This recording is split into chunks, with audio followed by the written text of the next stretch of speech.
تو بانی پی ٹی آئی کو اسلام آباد میں طبی معائنے کے بعد واپس جیل منتقل کر دیا گیا ہے اور جیل ذرائع کے مطابق بانی کو ان کے سیل منتقل کر دیا گیا ہے۔ جیل ذرائع کا یہ بتانا ہے کہ بانی پی ٹی آئی کو جمعے کی صبح سخت سیکیورٹی حصار میں اسپتال سے اڈیالہ جیل واپس لایا گیا اور اس موقع پر اڈیالہ جیل کے اطراف سخت سیکیورٹی انتظامات بھی کیے گئے تھے۔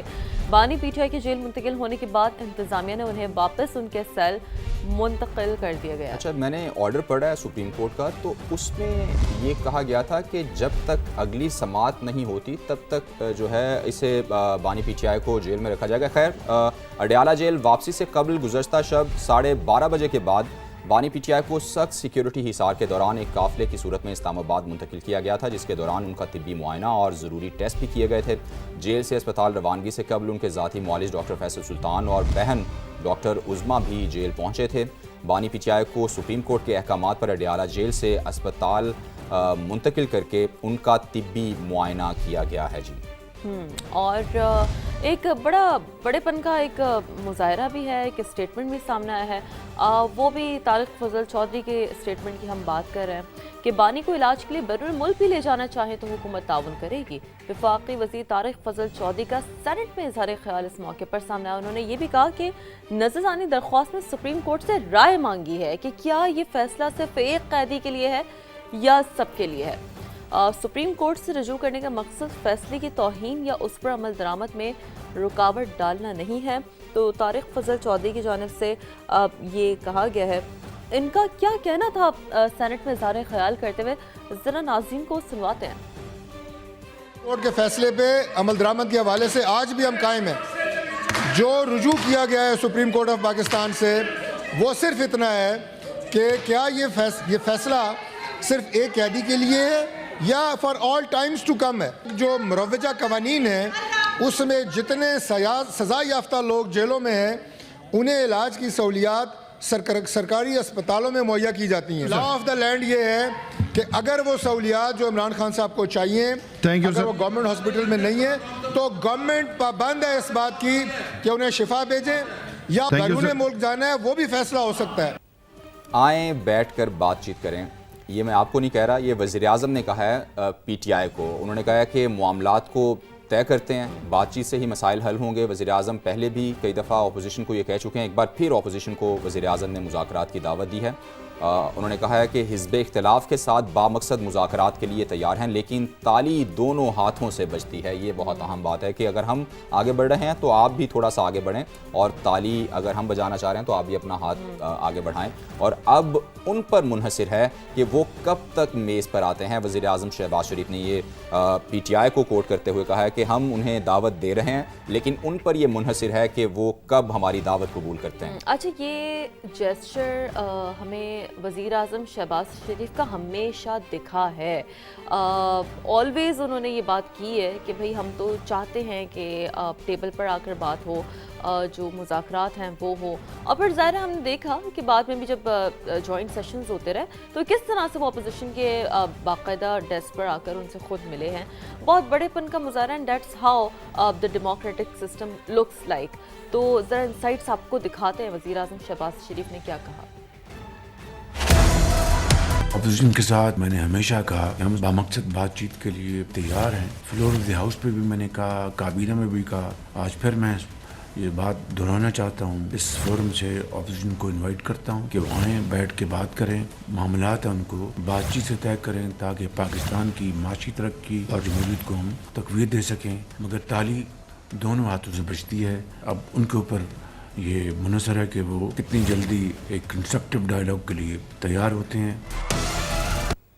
اچھا جی، تو یہ تھی ایک جانب پیشکش وزیر اعظم شہباز شریف کی، اور دوسری جانب chairman P T I barrister Gohar نے وزیر اعظم کی مذاکرات کی پیشکش کو ایک اچھا اقدام قرار دیا۔ کہا کہ ملک غیر یقینی صورتحال سے دوچار ہے، اچھی بات ہے گفتگو ہو، ڈائلاگ ہو، تاکہ سیاسی مسائل کا حل نکالا جا سکے۔ بیرسٹر گوہر کا کیا کہنا تھا، آپ کو سنواتے ہیں۔ یہ اچھی بات ہے اگر وزیر اعظم صاحب سٹیپ لے لیں اور یہ وقت ہے کہ اسٹیپ ایسے لیں تاکہ مذاکرات ہو, سیاسی مسائل کا سیاسی حل دو, پاکستان کو ہم اچھے ڈائریکشن میں لے کے جائیں, پاکستان کو لا اینڈ آرڈر کی سچویشن اور دہشت گردی سے ہم نکالے, پاکستان اس وقت جس طرح انسرٹنٹی کی سچویشن ہے اس کو نکالے, پاکستان کی دفاع کو مضبوط کرے, پاکستان کی جمہوریت کو ہم مضبوط کرے, پاکستان کی معیشت کو ہم مضبوط کرے.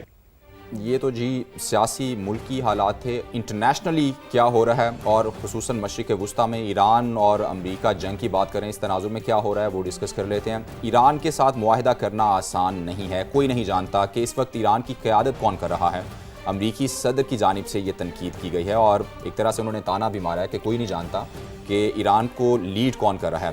مزید کہتے ہیں کہ ایرانی قیادت کو انہوں نے تباہ کر دیا ہے, ان کی بحری اور فضائی افواج بھی تباہ کر دی گئی ہیں. امریکی نائب صدر نے بھی دھمکی دے دی ہے اور انہوں نے کہا ہے کہ ایران کے خلاف فوجی آپریشن پر غور ہو سکتا ہے. اب ایران کو تیل و گیس کی تجارت میں رکاوٹ کی قیمت چکانا ہوگی.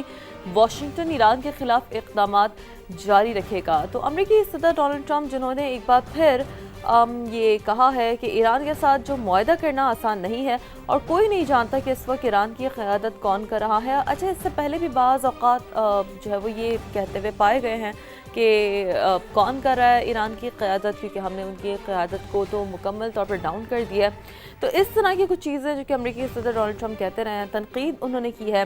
کہا کہ ایرانی قیادت کو تو ہم نے تباہ کر دیا, ان کی بحری فضائی افواج بھی ہم نے تباہ کر دی ہے.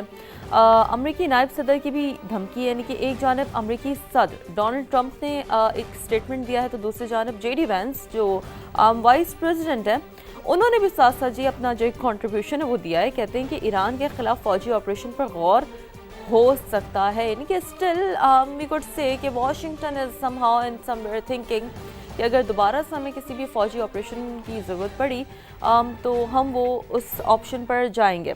اب ایران کو تیل و گیس کی تجارت میں رکاوٹ کی قیمت چکانا ہوگی.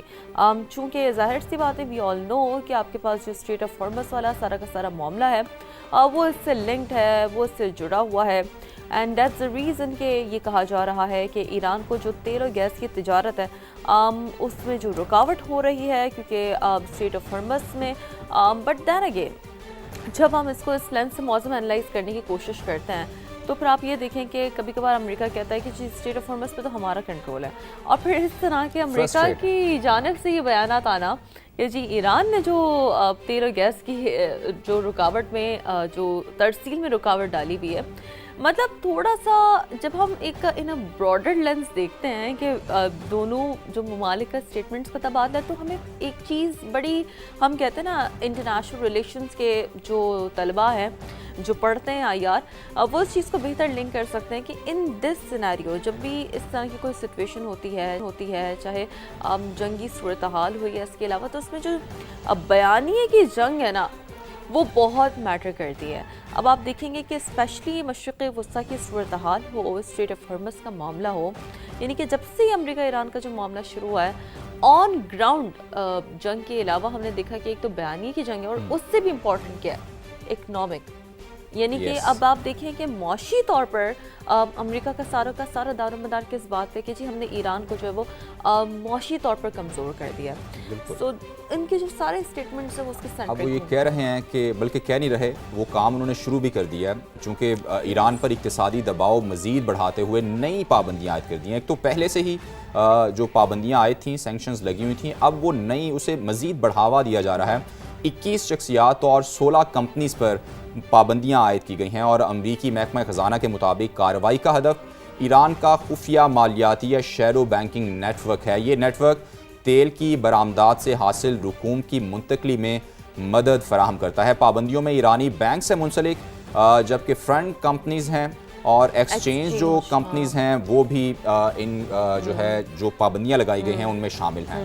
اچھا, یہ جو معاملہ ظاہر کہاں کھڑا ہے, چاہے وہ سینکشنز والا معاملہ ہو, چاہے وہ جے ڈی وینس کا یہ بیانیہ ہو کہ جی ہم جو ہے وہ کسی فوجی آپشنز پر غور کر سکتے ہیں, اس ساری چیزوں کو سمجھنے کے لیے کہ Washington is now what Washington is thinking, mood کیا واشنگٹن کا, ہم نے دعوت دی ہے.